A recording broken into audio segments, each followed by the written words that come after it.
देखें आप कि मेरे पास तो सीधी सीधी मसाले होती हैं कि आप चावल पकाते हैं, अगर आपका दम ठीक नहीं लगता, कितनी मेहनत करते हैं, चावल ठीक रहते हैं, ख़राब हो जाते हैं ना। इसी तरह इसका न्यूट्रलाइज़र बिल्कुल प्रॉपर लगना चाहिए हर एक बाल पे, और बाल होने भी सीधे चाहिए। ये लगते ही बालों पे वार्म हो जाता है, देखा है आपने जी।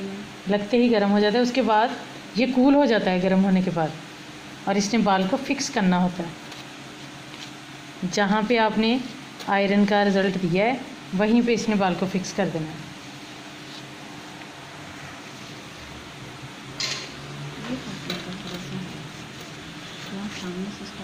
आपकी पार्टिंग नीट होनी चाहिए, नेक्स्ट टाइम पार्टिंग नहीं मुझे आपके पसंद, बिल्कुल टेढ़ी निकालती हो पार्टिंग। समझाया है कितनी बार, फिर भी टेढ़ी निकालती है।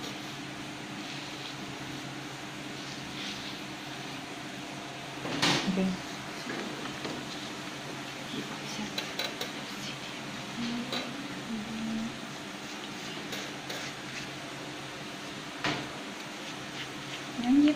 ये इसके 2 पार्ट में, एक ही पार्ट में दे दो, कोई बात नहीं, सीधा हमने पीछे करना है उसको, और एक ही पार्ट में दो। यहाँ से अगर कहीं से बैंड वगैरह हो तो उसको ऊपर से हल्का हल्का कॉम करके आप उसको क्लियर करें।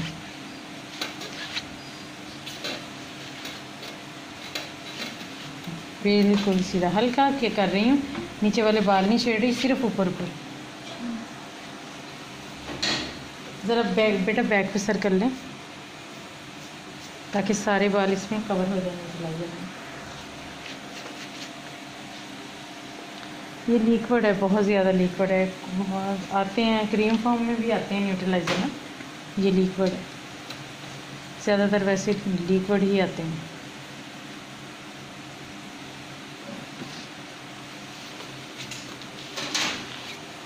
अभी हम इसे तकरीबन 20 मिनट देंगे, 15 से 20 मिनट। उसके बाद इसका वॉश करेंगे।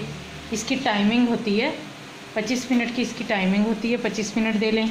20 मिनट केमिकल ट्रीटेड है तो हम 20 मिनट देंगे, तो वो फिक्स हो जाएगा। और बिल्कुल इंशाल्लाह पहली वॉश के बाद ही दोबारा आयरनिंग करने की ज़रूरत नहीं पड़ेगी कि हम दोबारा भी आयरन करें, ऐसे ही रहेंगे इसके बाद।